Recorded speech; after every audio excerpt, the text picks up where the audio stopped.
You were never meant to blend You in. were built like this. Built like this. Built like this.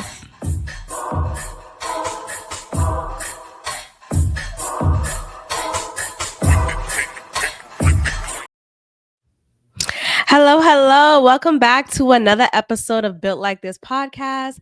I am your host, Maxine. We're on episode 367. Hello. Let's get into it, y'all. I hope you're doing well. Thank you for tuning in. Thank you for liking the video, sharing it, subscribing, all of that. We got that out the way. Tyler Perry. Hello? Tyler Perry. First of all, who believed this? Make sure you are watching me on YouTube. Make sure you are watching me on YouTube right now because this image that I'm showing you, I want y'all to tell me who believed this relationship. Because I for one did not, do not, will ever not believe this relationship to be an actual relationship. I think Tyler Perry got with this woman, propositioned her and said, "Look, I really want a child. I want a child of my own. I want someone to carry my seed, and I think you're the best person for this job. Sign this NDA. Understand this is an arrangement.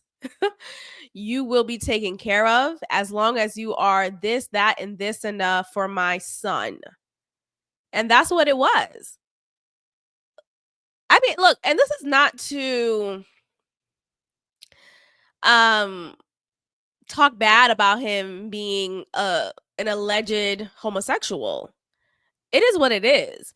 And I feel like, we're in this day and age where even though there is more acceptance for LGBTQ communities, I still recognize that there is a lot of resistance for that. And there's a lot of resistance to live out loud. So that's his right. But I'm not going to sit here and say I believe this relationship. Like I'm not. That's number one. Mandia's face is all of our faces when we read these messages between him and Derek Dixon. So if you are under a rock, you will be stunned to find out that Tyler Perry is accused of sexual harassment. He is being accused of sexual harassment by a former employee of his named Derek Dixon. I know the jokes, they write themselves. Get it out the way. But this man here, who plays one of the main characters from a Tyler Perry show called The Oval. I've never seen it. I've seen clips of it as far as I know of it. But he came forward recently saying, this man here, Tyler Perry, has sexually harassed me for some time, and I'm suing him because of it. And I'm suing him for $260 million. Now, people are like, damn, that's a lot of money. That's a cash grab. What are we talking? Any money is a lot of money. Are you gonna sue him for $5,000? No, you're gonna go the highest of high. If I'm gonna sue you, a big time producer, mogul, yeah, I'm going for the jugular. Absolutely. So I'll see what the big deal is when it comes to that. But let's get into the details of it. So this took place over a period of time. Now, we don't know if Derek Dixon is a homosexual as well. I mean, we don't know necessarily if Tyler Perry is one either, but one could assume.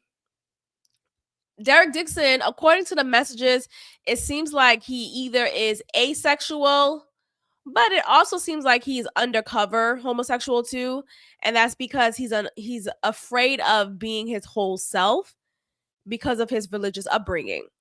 So there's a lot of unpacking there, right? But let's get into some of these messages between them. And I'm going to share my screen because the Shade Room has the tea. So let's get into that and discuss. And my thing is, look, again, just because we live in a more accepting time right now doesn't mean that people should be forced out of the closet. Okay. So Derek Dixon shared a few messages between he and Tyler Perry. This message is so this picture here starts off with an image of Tyler Perry at a beach, dressed in beach wear. Derek Dixon is the one in blue. Okay. He's saying, nice picture. Yeah, the water does look calm. So it appears as if they were already in conversation prior to. I'm sure this wasn't the first message between each other.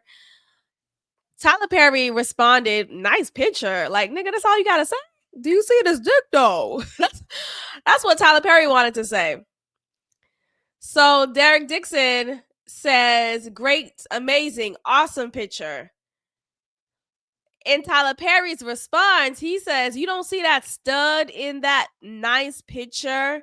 So clearly he is flirting. He is trying to bait Derek Dixon. And this is something that I'm sure from what I could just gather in this moment here, Tyler Perry does. This is nothing new. Derek Dixon is not the first, and he won't be the last. The thing is, it's one thing to be an undercover homosexual man, especially since he. No, what was I going with? What was I going with this? My thing is, oh yeah, okay, this is what I'm saying. It's one thing to be a homosexual undercover, and you created this persona of Medea, who is based in religious or Christian morals, right? Like, his audience is Black women, particularly, especially in his earlier parts of his career. Tyler Perry's audience fixated on Black Christian women, the Black church, Black families, etc. That was his core audience, and that is his core audience, but that was his core audience from the very beginning. So when you think about all of that pressure to be a certain kind of way, it's a lot that is brainwashed into your thinking, conditioned into your thinking, that even though Tyler Perry is a grown ass man, it is hard to undo yourself from that. It's hard. It's absolutely hard. But the thing is, when you are doing this towards your employee, I don't give a damn how hard it is, right? Pun intended. I don't give a damn how hard it is. You should not be acting this way towards an employee of yours. I'm sure there are apps that Tyler Perry could get on that are confidential. I'm sure there are side relationships that he could create. You know what I mean? Like, is screwing your employees the only way to get your rocks off as an undercover homosexual? I feel like it shouldn't be.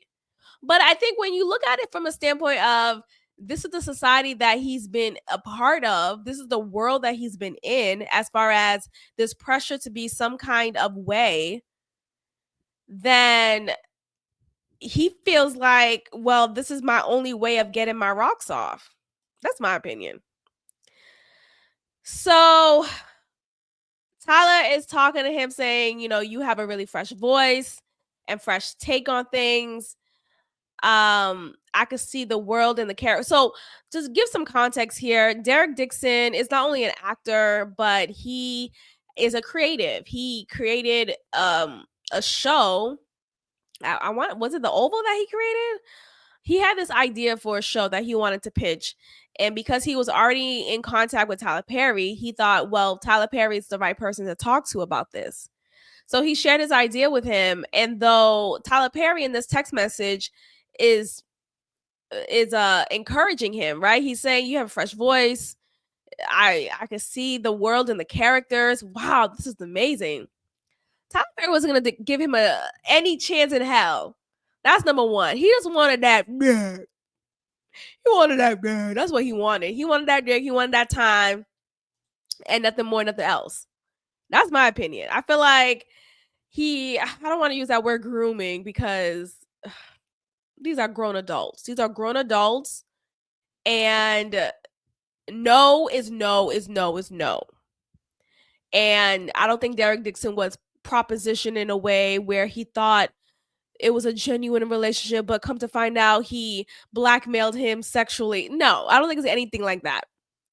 I just feel like, um, regardless of the situation, whether it was consensual or not, right? Whether Derek Dixon gave into it and regretted it afterwards, whatever the angle is, Tyler Perry is still his boss.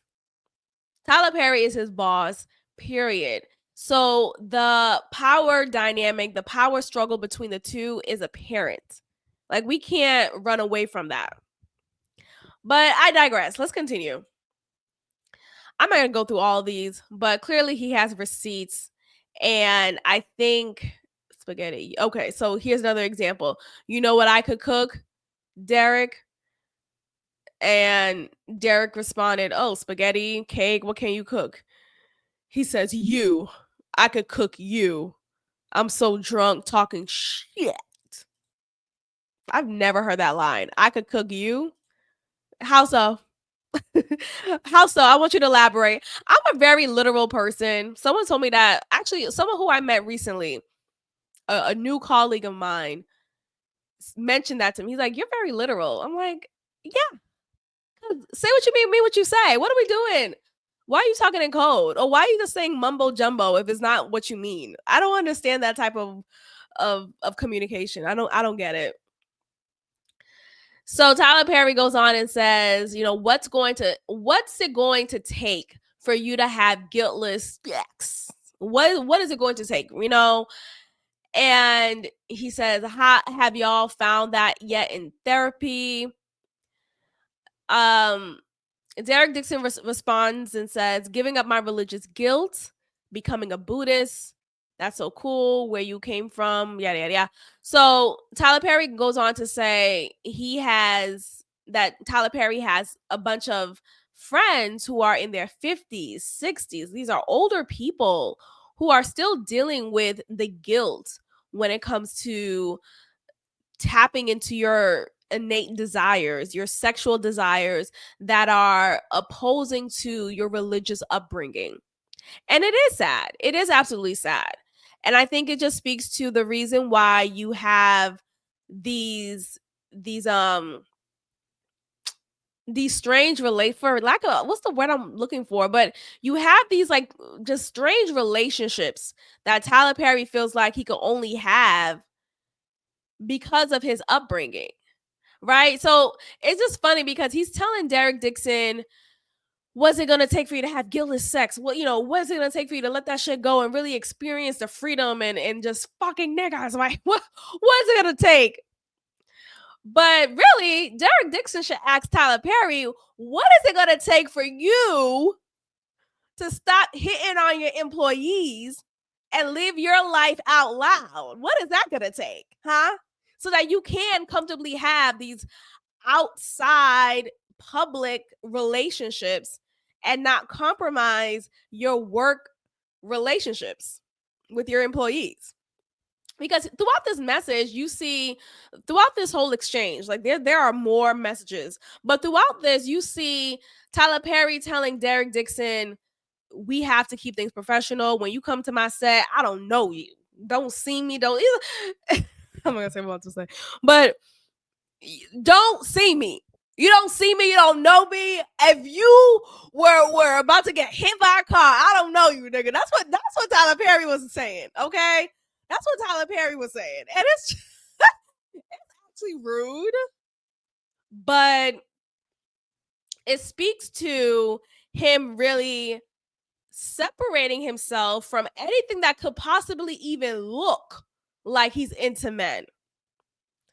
But then we actually see an image leaked of Tonka, whatever his name is, the man who was with Mariah Carey for a little bit. He's actually a background, like he has his own career in the industry. We see a picture of him and Tyler Perry on a yacht together. we don't see them on the yacht together. We just see that picture. We don't see anything suspicious happening, but we see that happening, and we could only assume Brian Tanaka, that's his name, Brian Tanaka. Let me show y'all a picture, okay? So we only see that picture of them just laying down on the yacht.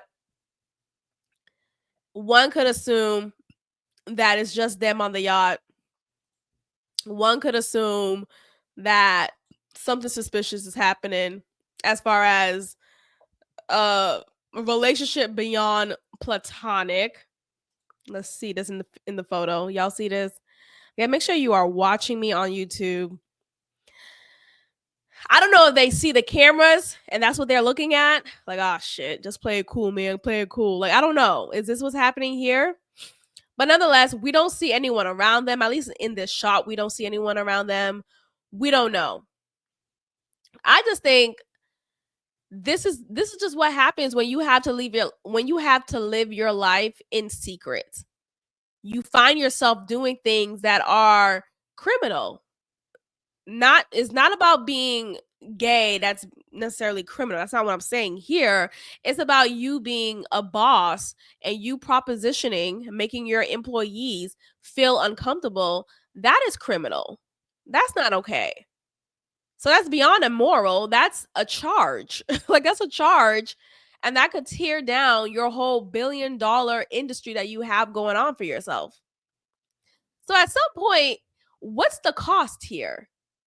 Are you still so stuck on the image and the audience that you built your career on, being this religious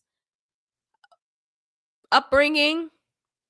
Or can you just live your life out loud, still produce the content that you're producing? Your audience will still be your audience. I just feel like people will have their feelings, but I think there are a lot of supporters for Tyler Perry than he probably realized. And he doesn't have to succumb to propositioning his employees as much as he does. I just feel like it doesn't have to be this way. It doesn't have to be this way. So now you're risking your career by getting sued. And what if Derek Dixon does win? What if he is awarded $260 million? Now that $260 million is now taken away from your whole production. Was it worth it? When you could just suck it up, deal with the backlash of being this homosexual man in this space of the content that he creates. But I don't know. I just feel like at this point, Tyler Perry, just live your life out loud. Because this is what you're going to have to go through. This is what you're going to have to go through. Because Christian Keys, remember Christian Keys, y'all? Christian Keys was another one who didn't say Tyler Perry's name. He did not say his name, but he did not say his name, meaning he didn't deny it. He didn't deny it. He made a series of videos claiming to be harassed by a popular producer who is beloved by the public. And Christian Keys, we only know him because of Tyler Perry. So who else is this nigga talking about? Okay? And here's the thing. There are plenty of people who don't identify as gay. Plenty of men who don't identify as gay, but will be gay for play. Okay? If I can still just move forward in my career, then I'll just suck it up in more ways than one. I'll suck it up. But according to Christian Keys, he didn't succumb to it. Apparently, he decided to just move forward or distance himself from Tyler Perry. I don't know. The point is, Tyler Perry, this is not the first. It may not be the last. And I think the best way to get ahead of it is to just get out the closet. Get out the closet and live your life out loud. Or you don't have to give us too much detail, but you could just, I'm sure you could find somebody who's not your employee, who you're attracted to, and be in a relationship with, however that looks like for you. Because according to some of these messages as well, Tyler Perry is not looking for the love of his life. Like, he's not looking for relationships that are meaningful, so to speak. Like, he's looking for a good time with whomever. That's what it is. So just be more strategic about it. We'll see how this play out. Let's get into this discussion here. So, what's his name? Cam Newton had this woman here, K Michelle, on his podcast. Cam Newton is like the bootleg version of Club Shay Shay. That's my opinion. I think he's like the bootleg version of Club Shay Shay. But K Michelle is a bitter woman. Let's just start from there. She's a bitter woman. And I'm actually tired. I don't really like Tamar Braxton either. I really don't. And I do think she is the common denominator for a lot of her failed relationships. That includes platonic, that includes familial, and that includes professional. So, like, I do think, and I'm just looking at it from the outside in. I don't know her personally, of course, yada, yada, yada. We got it. But I think Tamar Braxton is not all there in the marbles, whatever the saying is. She doesn't have all her marbles. K Michelle is not any different. So let's start there.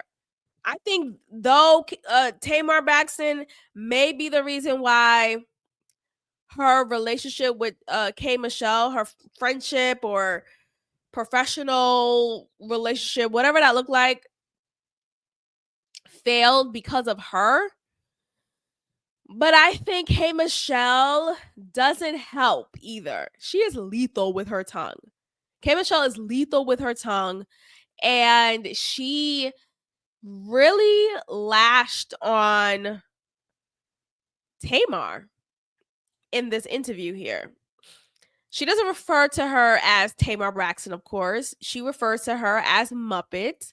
And for those who know, throughout their beef, this has been 10 years, you guys. It's been a long time. Throughout their beef,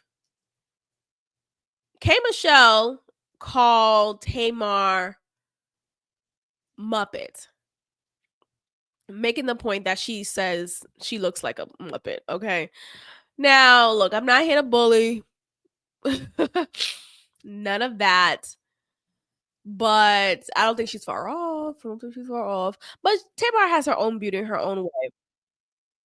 But let's get into this clip here because I want y'all to see what I'm talking about. I want y'all to see what I am talking about when it comes to this here.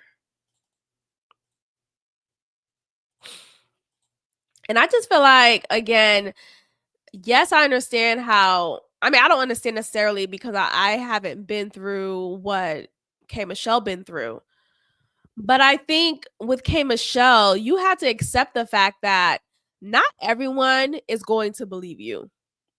And you're not the first, you're not the last, not the middle, fourth, in between, nothing.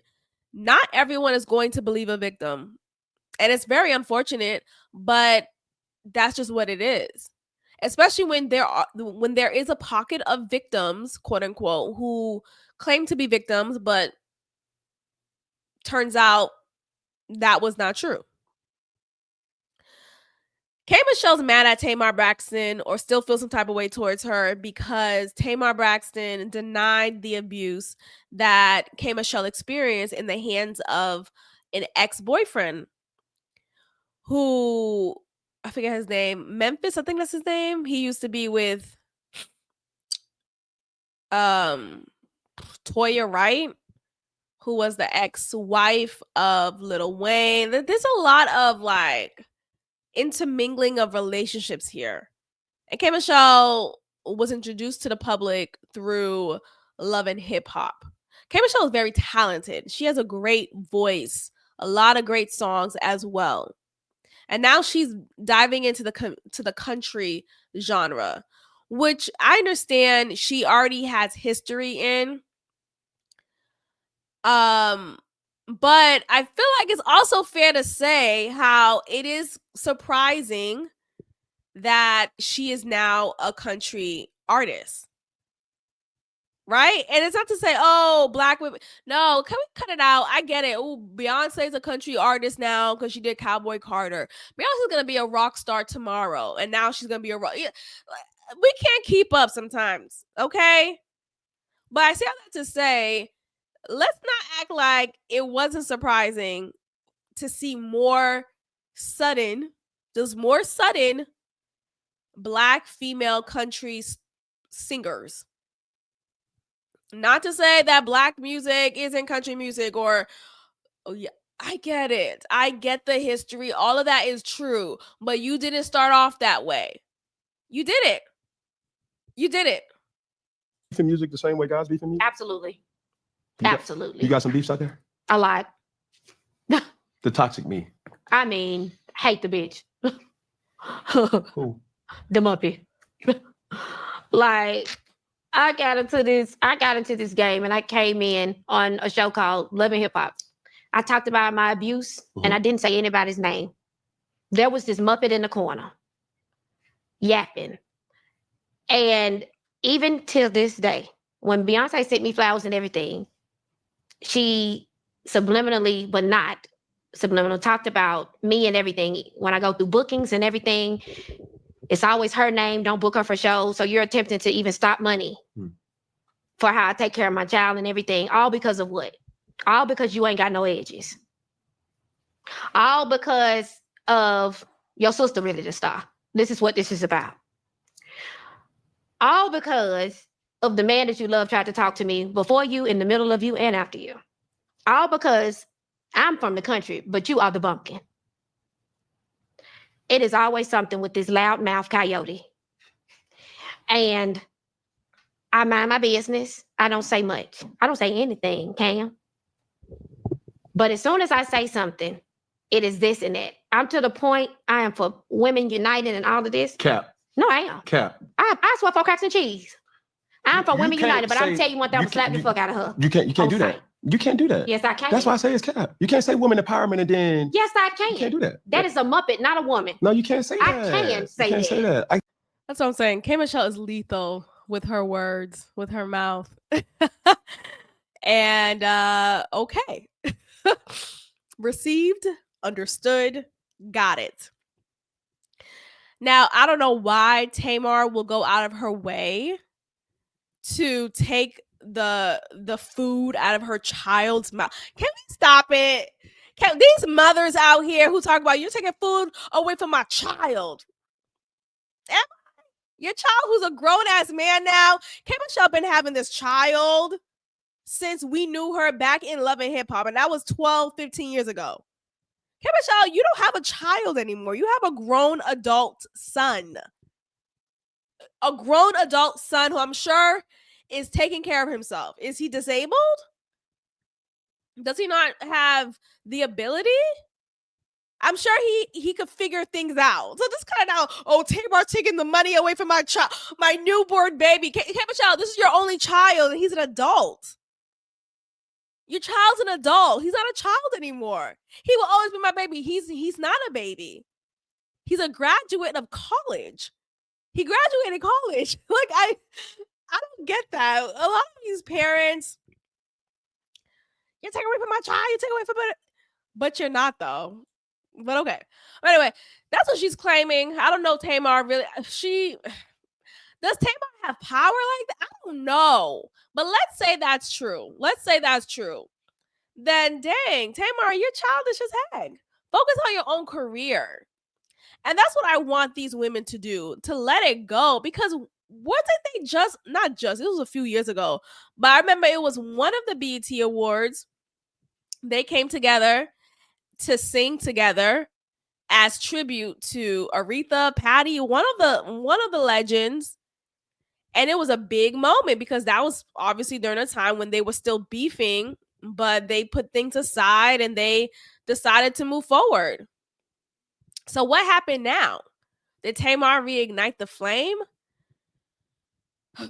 There's more to this interview as well. Let's get into this because K. Michelle tells Cam Newton that black men is the reason behind the broken homes. Black men is the reason behind broken homes. That's her take. Let's get into this because I just want things to be better. I want us to move on as a society. I want us to take personal accountability when it comes to broken homes or whatever that looks like. Because there's always a black man this, a black man that, right? But we don't talk enough about the black women out here who are treacherous. We don't talk enough about these women out here who do go out of their way to not make you see your child. Like, and this is not just a black or white or black. It's not a black thing necessarily, because this happens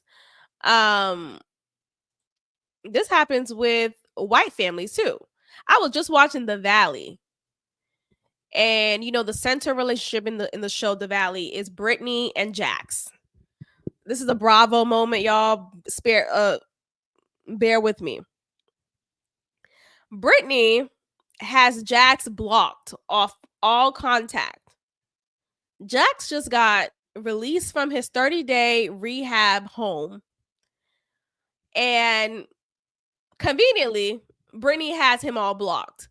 But what's funny is she didn't have him blocked while he was in the rehab home, because she was getting incessant messages from Jax, which is weird because you would think, oh, a rehab home, they don't let the person who's being rehabilitated to have their phones.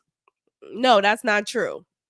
So anyway, he's texting her left and right, gaslighting her, yada yada yada. Both of them are horrible people. Like, they're not good people. Maybe not good people, but like, they both have their faults. Let me just say that. They both have their faults. Anyway, Jax is released, and he, of course, wants to see their son. They have a son together. They only have one child together. And he's saying he has yet to see his son. It's been 2 days. He hasn't seen his son because Brittany has him blocked on everything. So he can't get in contact.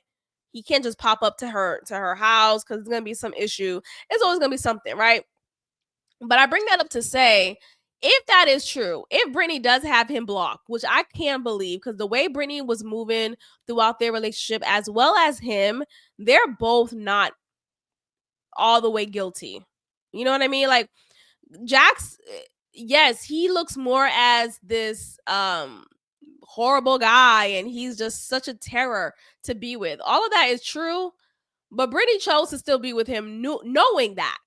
All of that was sorry, I'm talking about The Valley when we should be talking about K. Michelle. But I say all that to say, I say all that to say, it's not just a man who breaks homes. First engagement ring. You don't say. Yes. You've been getting.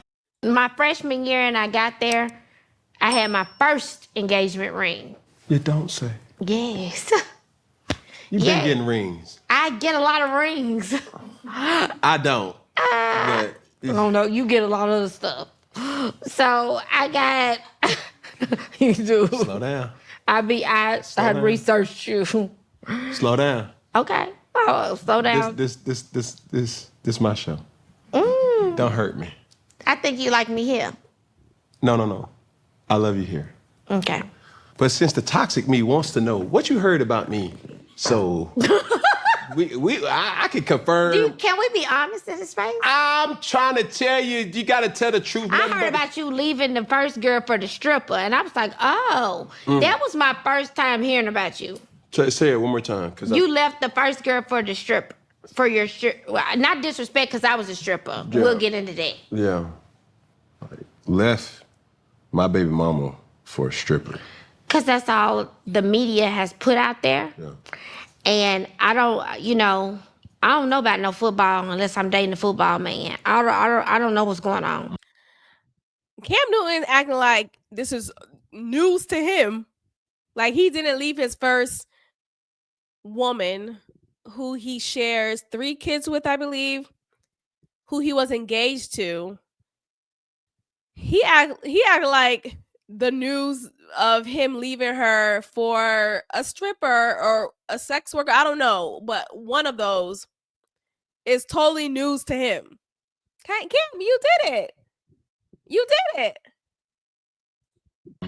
So I'm not like a football fan. Yeah. So if you see someone, For I sure. saw you with this big personality, and I was like, oh, he fly as shit. Like I watched that. I saw that you was like a rebel. I'm always for the people that are not in line with what people think.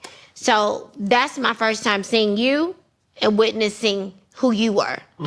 And so, of course, while witnessing that, I got to witness he left this and this and that. And me being for the women and writing these songs about me, and I was like, oh, this is juicy. If I'm being honest, this is some juicy shit. Can I make it juicier? Yeah, make it. She was the stripper. Who was the stripper? I never left nobody for a stripper. Both were strippers. No. She was. That's why I didn't leave under those premises. And the reason why I'm open to saying that is because I've had clearance with her to make it public. And just like her, a lot of people have history in dancing. Yeah. So it's no, like some people be like, oh, he dated a stripper. Like where I'm from, yeah, it may not sound good, but to walk around with something that like dare I say, because I'm a church boy, I'm rebellious, I'm the black sheep. It's like when I was always going against the grain. You feel what I'm saying? And that's where we found our love at. In this rebellious state, like, yo, I'm rocking with you. You know what I'm saying? Boom, we have 4 beautiful kids together, 5 collectively. And yeah, even still to this day, we have a great working relationship. There's ebbs and flows, just like any other relationship. And I think she's one of 3 baby mothers that I have. I'm currently with 1. Okay. I think the thing that a lot of people may say is, I always have to monitor how the children feel. You know what I'm saying? There's times where I feel like, yo, our relationship is unbelievable. And then there's also some times where I feel like, why are we playing this childish game? Going back to when 2 adults have issues with each other, if y'all don't prioritize the children, then they will be affected the most. Absolutely. All right. Well, let's get into another clip. That's not the clip I really wanted to get into. But anyway, the point is, here you have K. Michelle talking about believing one particular narrative. Cam Newton clarifies it and says, actually, he didn't really clarify it necessarily. He just made it clear that both women were strippers. But did you leave one for the other? That's the question. Anyway, let's get into some responses because K. Michelle, she mentioned somewhere in the video, in the interview, that Black man is responsible for the downfall of the Black family. But let's get into someone's response to that because I want to hear what he has to say. What up, fam? This is Mr. Two Parts, a.k.a. I'm not you and you are not me. This message is for K. Michelle. You are the epitome of what's wrong with Black women. And you're the reason Black men don't want Black women. And let me explain to you why. No accountability, but won't fucking sympathy on both sides of the coin. Watch this. Remember when she had the big old ass and just the big old ass and everybody was like, she got a BBL. This bitch said, no, I don't, no, I don't. Then she on Instagram, her ass dropped. She almost died behind the BBL that she said she never had. Then she come out with a TV show, Body to Die For, basically going around getting women to tell their tragic BBL stories. Bitch, I thought you didn't have one, but we know you had one. So you're going to get the attention of the BBL with the big ass on the front end, bad bitch ass in the video. Then when the BBL drop and you almost died, you admit you had it and get the attention on both ends. But this is my point. You hold out through the industry. Now all of a sudden, because didn't no black man want to marry your ass, I want a white man. White men love you. Well, why don't you be with no white man? Then you said the stupidest fucking shit I ever heard in the world. I don't want to work out. I don't want to go in there and work out. And you're a celebrity. And black women follow your lead. Just say the truth. I got this blonde ass weave in my hair, and I don't want to fuck it up. I hate you, bitch. I fucking hate you. Okay, that's a little intense.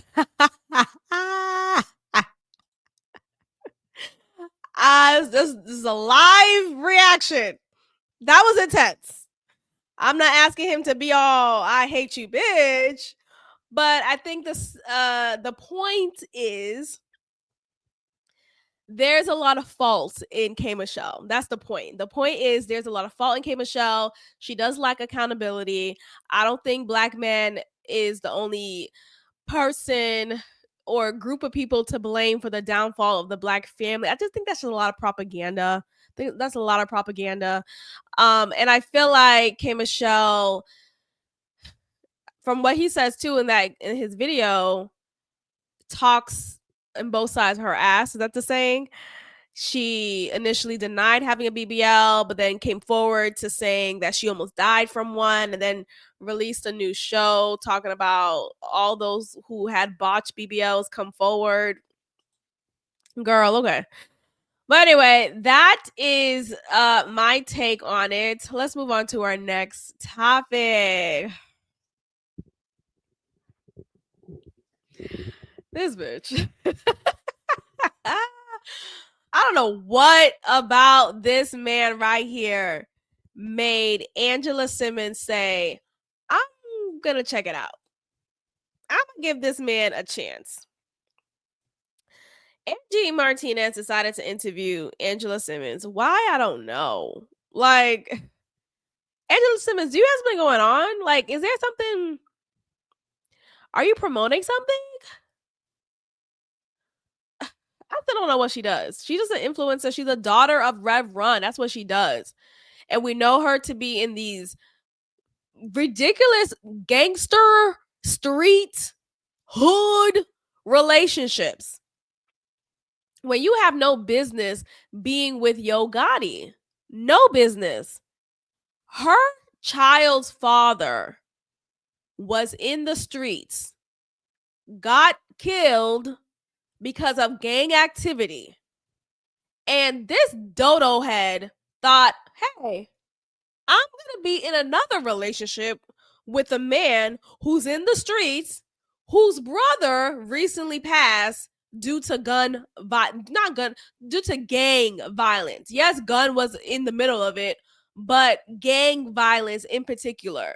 I'm going to repeat the same crap. Knowing I have a child involved, knowing that I just been through this trauma. I don't know what about, I don't understand it.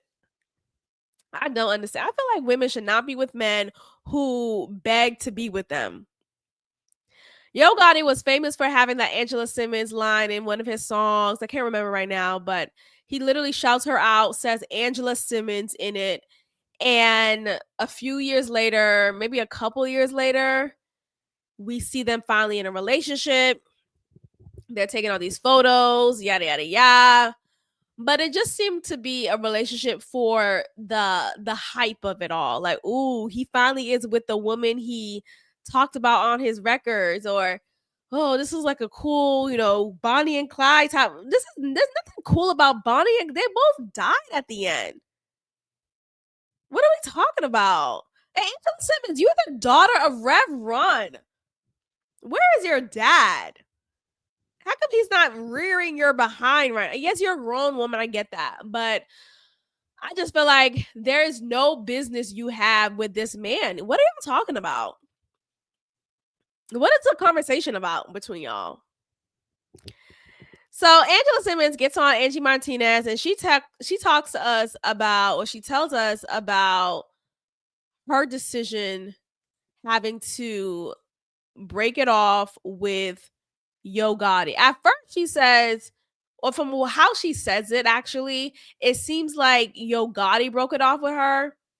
But there is another theory that one could assume from this revelation. Let's get into it. But it was a while before love. Then you had another relationship, Yeah. very public relationship Mhm. that people, it was weird because you guys shared a lot, but you didn't share a lot.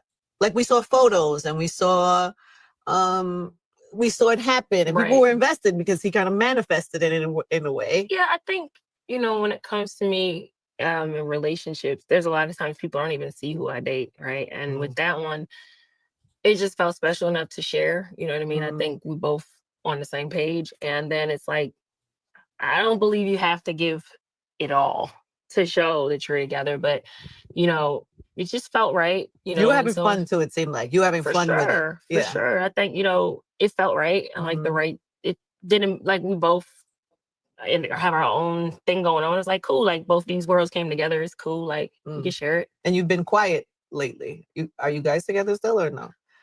No, No. I'm not with him. No. Oh, yeah, not my choice, but I respect him. It's all love. Like It's not your choice? I wouldn't have chose it, but it was what was best. But I wouldn't have chose it. No. What are you saying to me right now, Angela Simmons? I'm saying that I'm a lover. I love love. I love relationships. I stand. This man proclaimed that he wanted to get with Angela Simmons. This man pursued you. He proclaimed it in front of everybody that he wants Angela Simmons. So you're not telling me that he ended. Did he end the relationship or did? No, it was my choice. I had to make a decision, but I think there's a certain level of like what I can share and would share publicly. You know what I mean? And I can publicly say that I'm not with him anymore. But as far as like details, I would just never. It's not your style. Okay, then why even bring it up? Or why even give us a little tidbit? I will share the details. Okay. So I give us a little tease.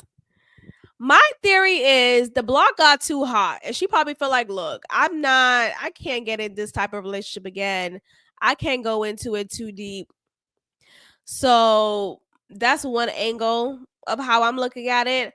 Another theory that came to mind, or that I saw someone said, was she was one of another, meaning Yo Gotti had someone else who he had history with, and he was not trying to give that relationship up. And Angela Simmons really liked him. Like she said, she's a lover girl and didn't want to deal with that. So the point is, you had no business being with this street nigga. How about that? And after a while, the block got too hot because his brother recently passed away due to gang violence. And you just not just, but it's been just a few years ago, when you lost your child's father because of gun violence, because of gang violence. So what are you doing with a man who is of that same lifestyle and who's actively in it, allegedly? But what are you doing with him? God bless Angie. God bless Angela. That's what and I hope she closes her mouth at some point. But I guess they were meant to be together, maybe, because they both can't close their mouth. They both just like, that's them. Close it. Is your teeth too big? What's going on? All right, y'all. We're going to end it here. Thank you so much for listening. Make sure you are liking, subscribing, leave a comment, enter your take in the comments down below. And make sure you subscribe to all the platforms, YouTube, Apple Podcasts, and Spotify. I'll see y'all next time. Bye.